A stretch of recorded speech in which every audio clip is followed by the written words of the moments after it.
Thank you for choosing ArborEdge.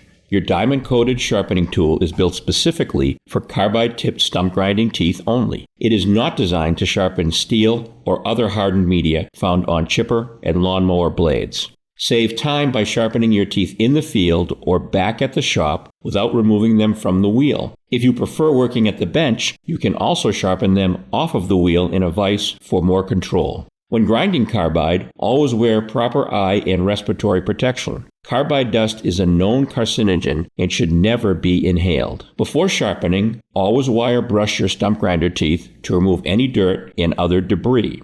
Your stump grinder tooth sharpening tool is designed to run in an electric die grinder that will accept a 1/4 inch diameter shank at speeds between 10,000 and 40,000 RPMs. Corded or cordless die grinders are preferred. Use caution when using pneumatic die grinders as speeds can drop below 10,000 RPMs depending on your air compressor's output. Always sharpen in a freehand motion, allowing you to articulate the grinder to sharpen the dull areas of your stump teeth more effectively. Never try to mount your tool in a drill press or other fixed mount rotating device. The diamonds braced to the face of your tool will cut carbide very effectively when applying the proper pressure to the carbide tooth. Start with light pressure and increase slightly until you see the best cutting results. Applying too much pressure will not speed up the process, but will only cause your tool to wear out prematurely. We recommend starting with a new or slightly used set of teeth and maintaining them regularly. The more frequently your teeth are sharpened, the longer the tool will last. Remember, sharp teeth mean more efficiency and less strain on your equipment.